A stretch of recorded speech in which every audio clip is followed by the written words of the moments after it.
kembali kita bertemu di dalam Maranatha Bible Study Online pada malam hari ini.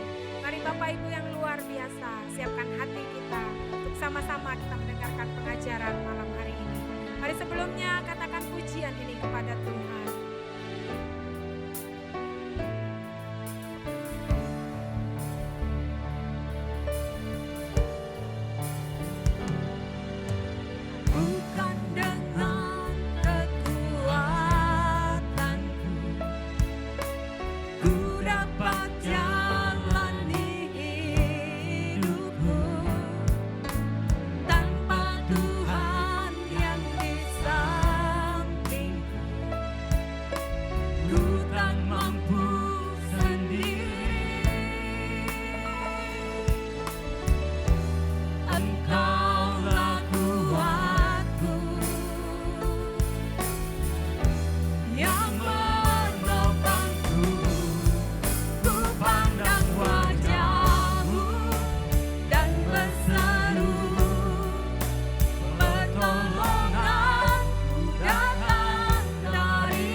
Saudara sekalian, kita ketemu lagi dan saya mau tanya pada saudara, apakah saudara pernah buat rencana?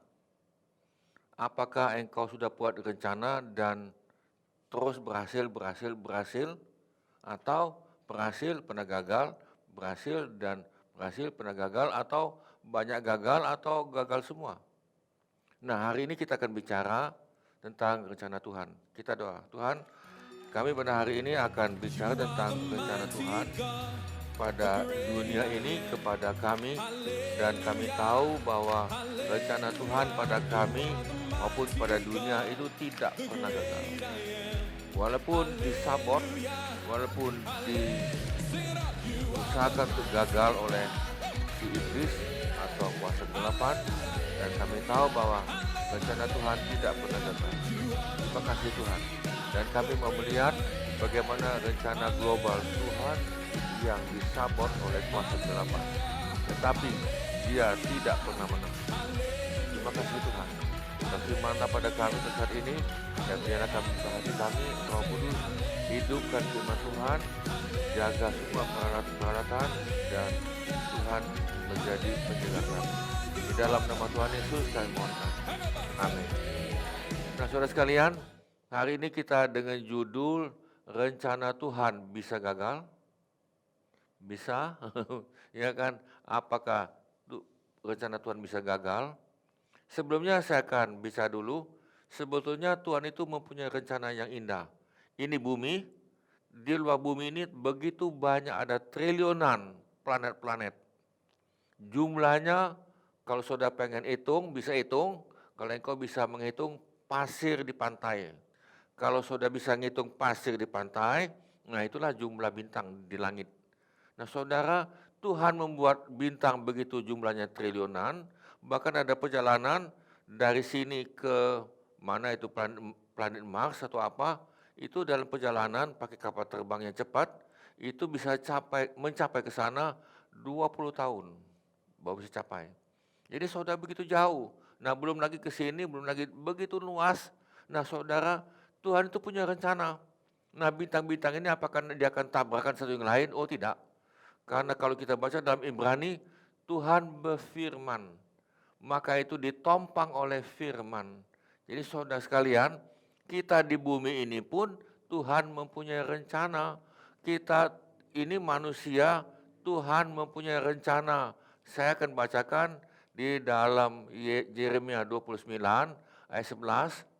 Sebab aku, kata Tuhan, mengetahui rancangan-rancangan apa yang ada padaku mengenai kamu. Demikianlah firman Tuhan, yaitu rancangan apa? Damai sejahtera. Jadi Tuhan itu sudah mempunyai rencana pada saudara dan saya, damai sejahtera, dan bukan rancangan kecelakaan. Kecelakaan itu bukan gini, ditabrak mobil itu bukan, maksudnya itu rancangan yang jelek. Rancangan yang membuat manusia itu terperosok. Bukan itu. Tetapi kalau kita lihat di sini, untuk memberikan kepadamu hari depan yang penuh harapan. Saya ulang lagi sini. Sebab aku mengetahui rancangan-rancangan apa yang ada padaku mengenai kamu. Demikianlah firman Tuhan, yaitu rancangan damai sejahtera dan bukan rancangan kecelakaan, untuk memberikan kepadamu hari depan yang penuh harapan. Bisa katakan amin. Nah saudara, inilah rancangan Tuhan, tetapi iblis tahu bahwa ini dia mau gagalkan. Dia mau gagalkan itu pada mula-mula di Taman Eden melalui Adam dan Hawa. Nah kita lihat dulu, di sini saya dengan ada diagram dengan cepat di sini. Nah saudara sekalian, nah ini rencana awal daripada Tuhan. Tuhan tahu bahwa Adam itu tidak berhasil, Tuhan tahu.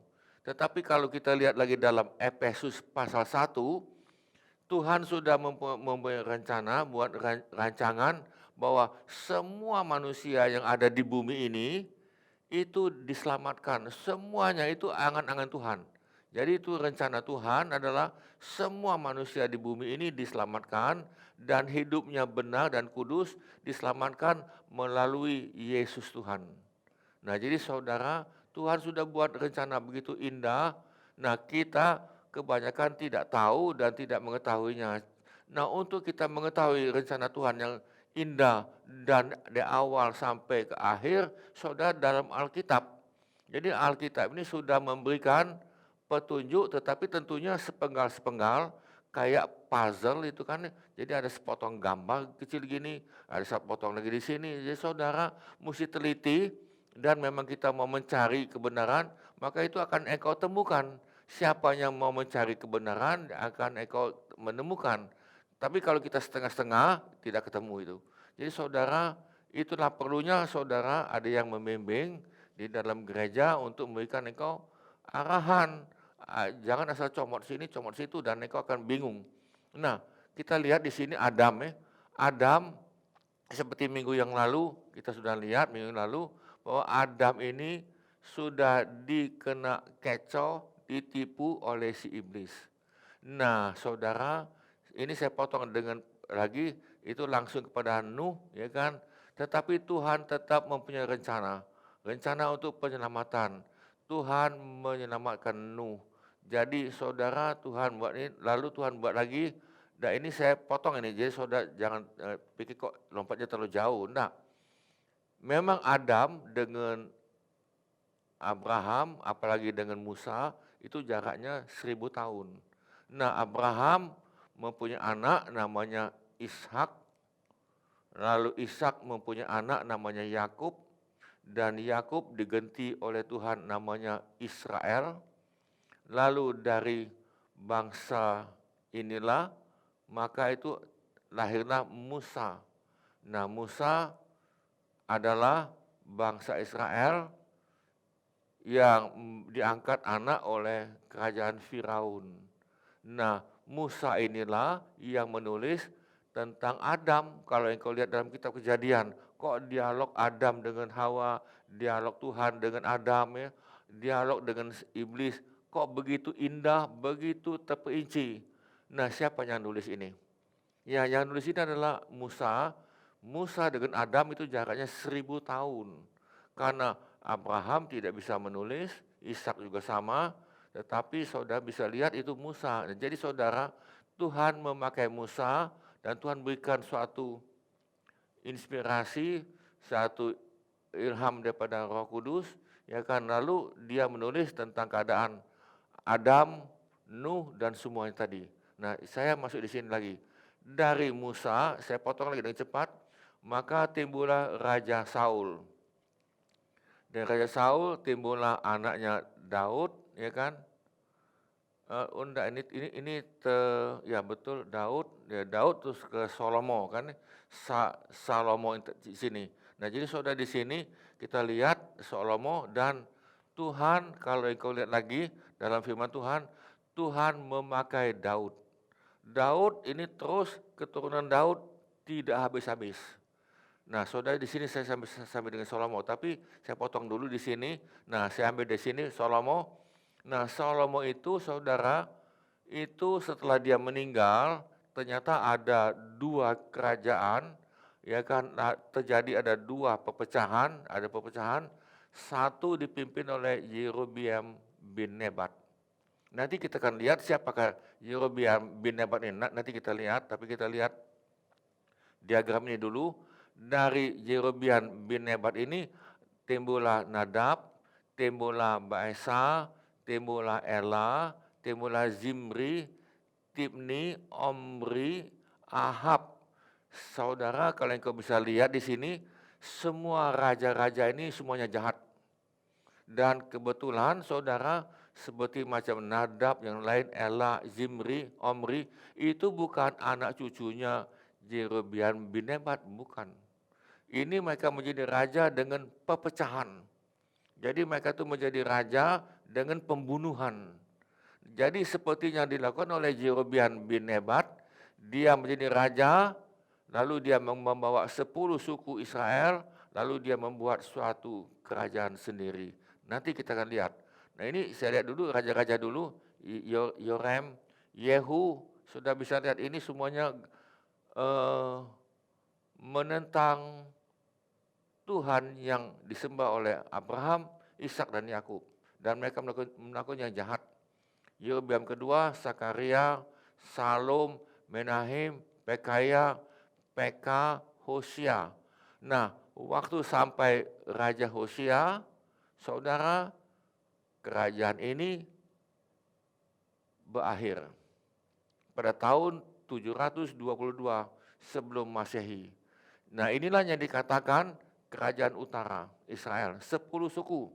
Jadi 10 suku itu ikut Yerobeam bin Nebat. Kenapa kita pakai bin Nebat? Karena ada nama Yerobeam kedua itu. Atau ada lagi dituliskan Yerobeam ke-1. Nah, saudara, ibu kota kerajaan Israel utara yang 10 suku ini nih, pertama ibu kotanya itu di Sikem, lalu dipindahkan ke Tirsa, akhirnya ke Samaria. Saudara bisa masih ingat dengan Samaria? Samaria ini suku Israel yang dianggap kelas kambing. Nah, asalnya dari sini. Ya kan, asalnya dari Jerobeam bin Nebat. Nah, saya lanjut kita lihat di sini. Nah, kita lihat ini, saya ulang lagi di sini sebentar. Tadi Jerobeam bin Nebat, anak cucunya dan yang lain, raja-raja yang berikutnya itu sudah kita lihat. Nah, tapi kita lihat dari ini yang di bawah. Rehabiam. Rehabiam ini adalah anak Salomo. Anak Raja Salomo, dan itu memang warisan keturunan dari Daud. Jadi istilah lain, itu adalah cucunya Daud, Rehabiam. Rehabiam lalu digantikan dengan Abia. Ini semuanya adalah anak cucu keturunan daripada Raja Daud.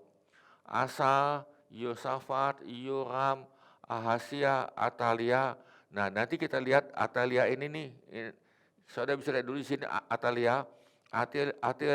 Melalui Atalia ini hampir garis keturunan Raja Daud putus hampir. Nah, saudara, setan tidak ingin kerajaan Daud terus menerus turun ini sampai ke bawah. Karena apa? Karena akan timbul Yesus. Yesus akan timbul dari anak cucunya keturunan Daud. Iblis tahu, maka itu dia coba potong supaya garis keturunan Daud habis. Lalu ketika habis, Yesus tidak akan turun. Nah, itu menurut pikiran si iblis. Nah, kita lihat di sini. Di Atalia, Yoas ini adalah yang berhasil diselamatkan. Amasya, Usia, Yotam, Ahaz, Hizkia, Manase, Amon, Yosia, Yoas, Yoyakim, Yoyakin, Zedekia. Nah, Zedekia di sini saudara dia lebih panjang, lebih lama, lalu dibuang. Ya kan, karena mereka dibuang oleh Raja Babel. Nah, ini yang dikatakan kerajaan Yehuda. Jadi saudara, yang di selatan itu dikatakan kerajaan Yehuda karena mereka mempunyai dua suku. Jadi suku Benyamin dengan suku Yehuda. Ibu kotanya Yerusalem. Nah, yang Jerobeam bin Nebat, ibu kotanya itu adalah Samaria yang terakhir. Nah, kita lihat di sini. Nah, kita lihat siapakah ini Jerobeam bin Nebat. Dia adalah pegawai Salomo yang berontak kepada Raja Salomo. Dia sudah mulai berontak itu pada zaman Daud. Karena Jerobeam bin Nebat itu adalah, kita lihat di sini, anak muda yang tangkas, rajin bekerja, pintar, dan mempunyai kepemimpinan. Pokoknya hebat ini nih, Jerobeam bin Nebat ini. Nah, ayahnya Nebat, tetapi ayahnya itu meninggal duluan sehingga ada mamanya. Nah, lalu yang ketiga, lalu dia mendirikan kerajaan, dia buat perpecahan, dia angkat 10 suku ikut dia, ya kan. Lalu yang ketiga dia mendirikan bait Allah. Bait Allah dan menaruh patung lembu emas. Kalau yang di selatan tadi itu di Yerusalem, maka dia membuat 2 tempat bait Allah, yaitu di Betel dan di Dan. Jadi ada 2 daerah, satu di Betel dan satu lagi itu di Dan. Nah, jadi saudara, dia membuat bait Allah 2 tempat. Nah, lalu supaya dia ini banyak pengikut, ini yang saya katakan kompromi dengan dosa. Jadi ibadah yang ramai, ibadah yang penuh penganutnya adalah kompromi dengan dosa, kompromi dengan kuasa kegelapan. Dia membuat kuil-kuil di bukit-bukit pengorbanan. Nah, ini yang dilakukan ini. Mengangkat imam-imam bukan dari suku Lewi. Jadi siapa saja, aku ingin angkat kamu jadi imam ya. Padahal dari Musa, Tuhan sudah memberikan tuntunan pada Musa, imam adalah dari suku Lewi. Tapi dia tidak, dia ubah. Lalu dia menentukan hari raya, hari ke-5 bulan 8. Padahal kalau di Yerusalem bulan ke-7. Jadi sama-sama tetapi beda sedikit.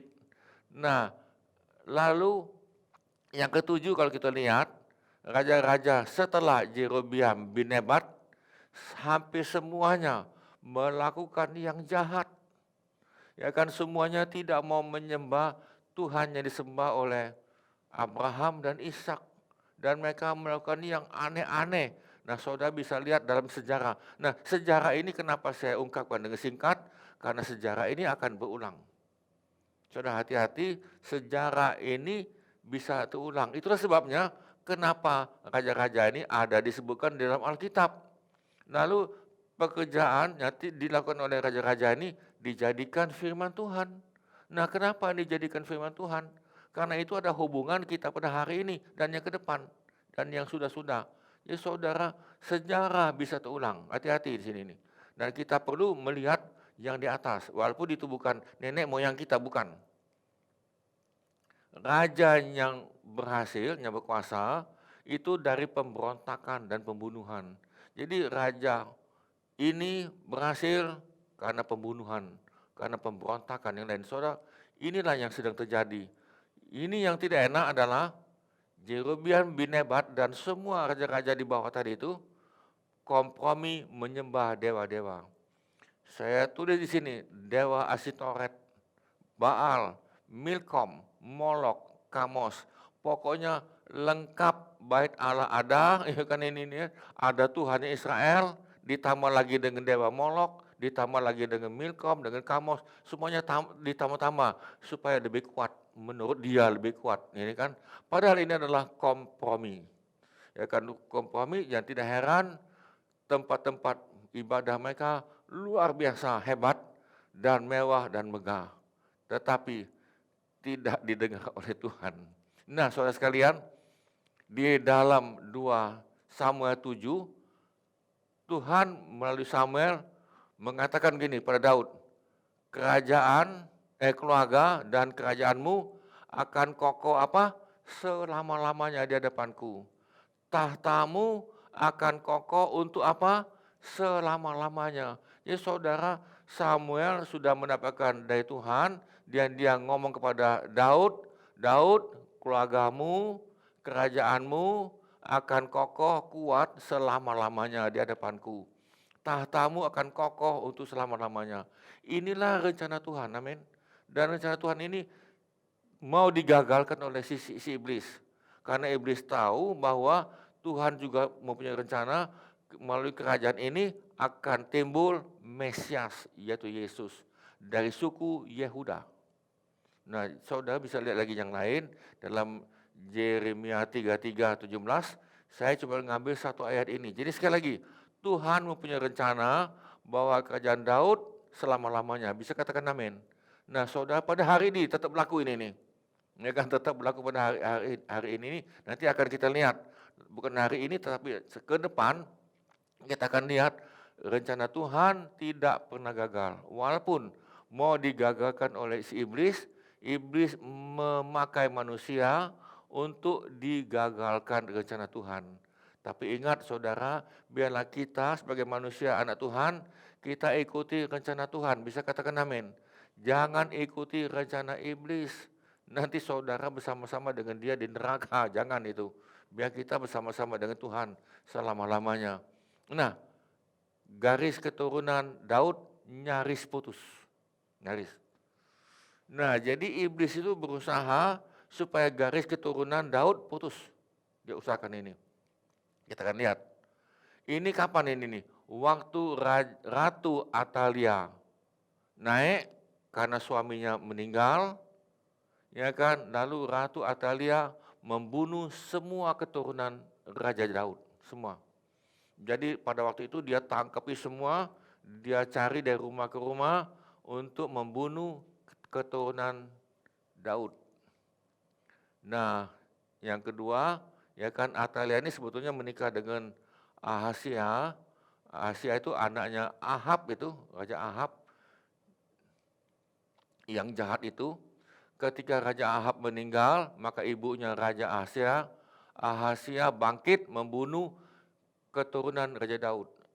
Saudara bisa lihat ayat itu dan engkau akan buka sendiri. ya kan terlalu panjang kalau saya buka di sini. Nah, ternyata hanya satu yang luput, Yoas. Ya kan Yoas luput dan akhirnya Yoas ini dilarikan oleh suku bangsa Israel Yehuda ini. Nah, lalu akhirnya dia menjadi raja.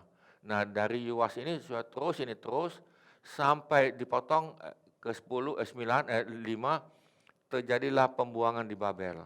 Nah, di Babel ini saudara itu terjadilah 14 generasi sampai kepada Kristus. Nah, kita potong di sini. 2000 tahun yang lalu kerajaan Allah sudah berdiri. Bisa katakan amin. Kerajaan Allah atau kerajaan surga sudah berdiri sampai kerajaan 1000 tahun. Jadi kerajaan Allah ini di bumi akan terus berjalan ini nih, akan terus berjalan sampai kepada kerajaan 1000 tahun. Dalam kerajaan 1000 tahun siapa yang jadi raja? Saya ulang lagi, kerajaan 1000 tahun. Kalau namanya kerajaan, ada raja, amin. Ya kan, bukan ada ajaran satu lagi Kristen, ya kan Kristen abal-abal itu. Dia bilang nggak ada rajanya di situ. Ini ada raja, kerajaan pasti ada raja, amin. Ya kan, nah rajanya itu Yesus Tuhan. Dia turun dari surga, ya kan kalau engkau lihat beberapa minggu yang lalu dalam pelajaran, engkau bisa lihat kalau engkau belum mengerti atau lupa, bisa lihat dalam YouTube kami, diulang lagi, buka lagi. Nah, Yesus turun dari surga ke bumi di Yerusalem. 1000 tahun damai di bumi. Ingat saya ulangi, ini di bumi. Nah, setelah 1000 tahun damai di bumi, lalu Tuhan memberikan langit baru, bumi baru, langit yang kita lihat tadi itu dengan bintang-bintang triliunan itu lenyap. Bumi yang kita lihat ini nih, bumi yang kita cintai, yang kita investasi di bumi, bumi juga lenyap. Akan kita pindah anak Tuhan ke Yerusalem baru. Bisa katakan amin. Nah, jadi saudara, inilah rencana Tuhan, kerajaan Allah sudah berdiri 2000 tahun yang lalu di bumi. Dan hari ini nih sudah ada secara rohani dalam roh kita, secara pribadi, kerajaan Allah sudah ada pada saya, pada saudara pribadi. Kalau keluargamu juga ada, berarti roh Allah atau kerajaan Allah sudah ada dalam keluargamu. Bisa katakan amin. Nah, kalau dalam gereja, kerajaan Allah sudah ada di gereja. Tugas gereja adalah menghadirkan kerajaan Allah di bumi. Saya ulang lagi, tugas gereja adalah menghadirkan kerajaan Allah atau kerajaan surga di bumi. Jadi gereja ada bukan tujuannya untuk mendapatkan, sorry ya saya minta maaf dulu ya, bukan mencari kekayaan, bukan mencari duit, bukan mencari gengsi, bukan mencari apa, bukan. Ya kan, bukan mau meninggikan diri, bukan. Tetapi menghadirkan kerajaan Allah di bumi melalui saudara dan saya. Dan ini sudah terjadi dan sedang terjadi. Di masa-masa pandemi ini, di masa-masa krisis ekonomi ini, kami sudah dapat laporan begitu banyak ya kan mereka yang menerima Yesus Tuhan dan Juru Selamat. Nah, kami hanya menghimbau saudara sekalian, saudara yang sudah anak Tuhan, biarlah kita tetap setia pada Tuhan dan kita tetap memperluas kerajaan Allah di bumi ini. Nah, saya mengulangi minggu yang lalu, inilah siasat usaha iblis menggagalkan rencana Tuhan. Iblis mempunyai usaha, iblis mempunyai pola, dan dia sudah punya patron, mempunyai suatu rencana yang klasik, yang sudah dia lakukan dari generasi demi generasi, dan dia berhasil.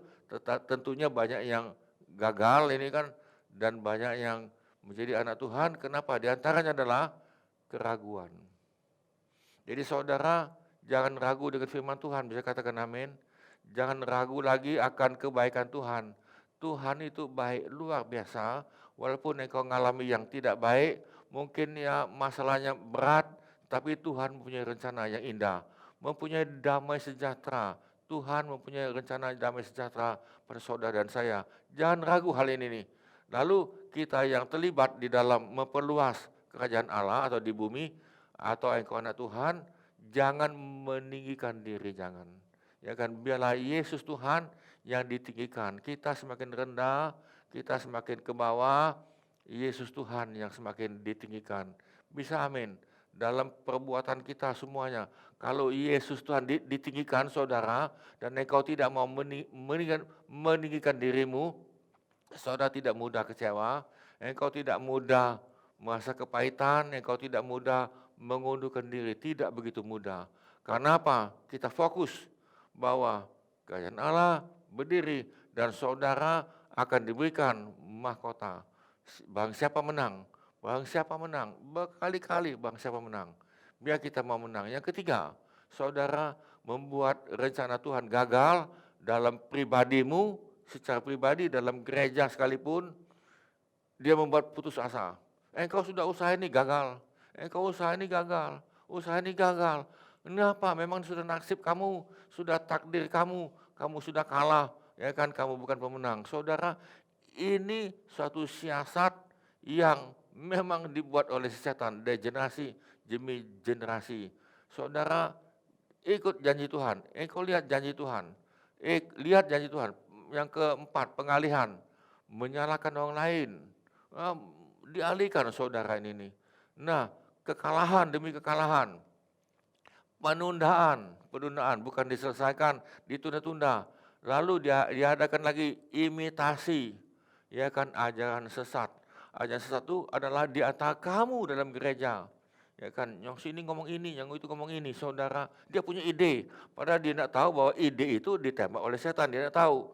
Ada pelajaran kita sudah beberapa bulan yang lalu atau beberapa minggu yang lalu. Engkau bisa lihat bahwa iblis itu nembak ngomong pada anak Tuhan. Dia ngomong itu, kalau engkau tidak berjalan di dalam Roh Kudus dan dalam kebenaran, dia akan ngomong. Nah, engkau akan diberikan ajaran sesat, ide-ide yang sesat. 8. Intimidasi, ngancam. Ya kan, ini ngancam.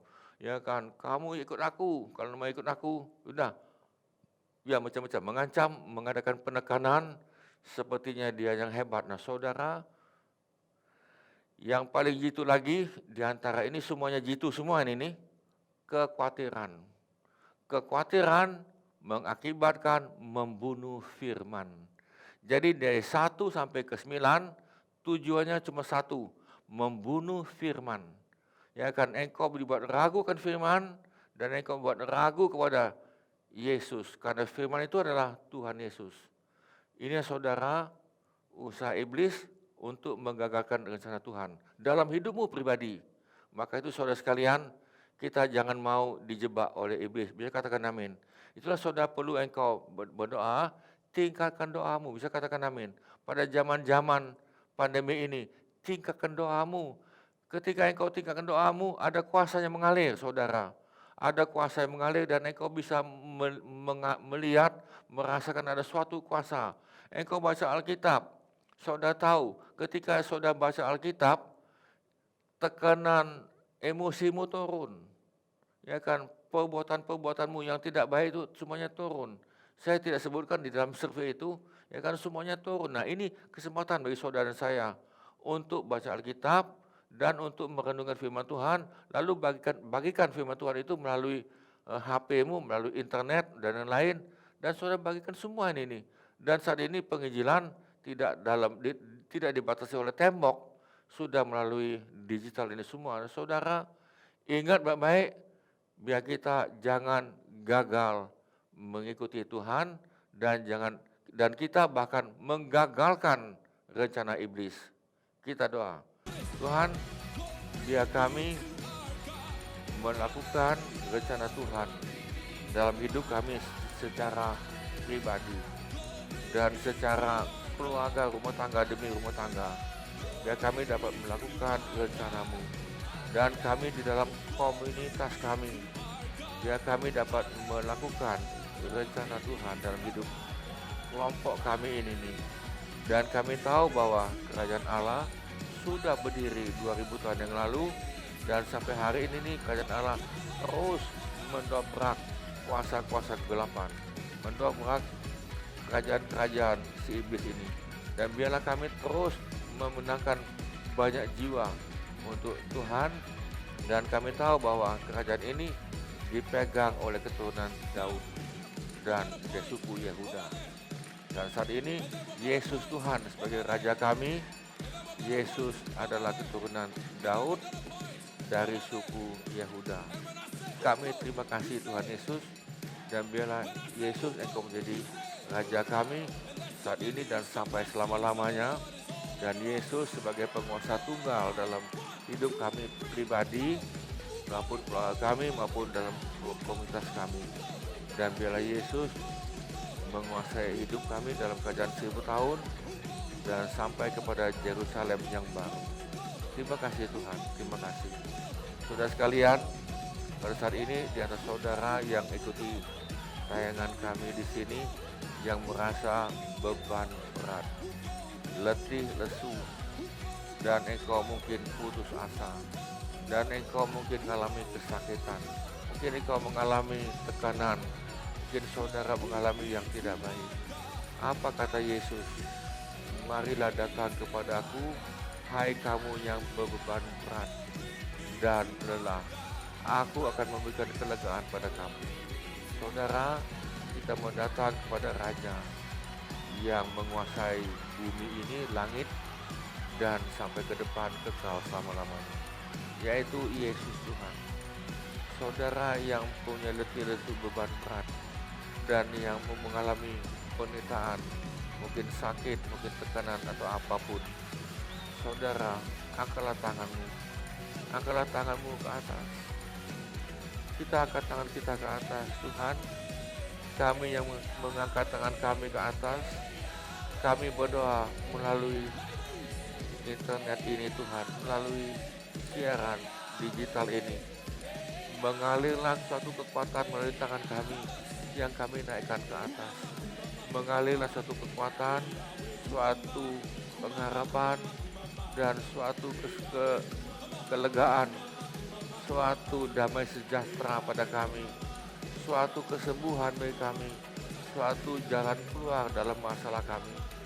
Kami tidak tahu jalan keluarnya, tetapi kami tahu Engkau janji dalam 1 Korintus 10 ayat 13 bahwa Tuhan telah menyediakan solusi bagi masalah kami masing-masing.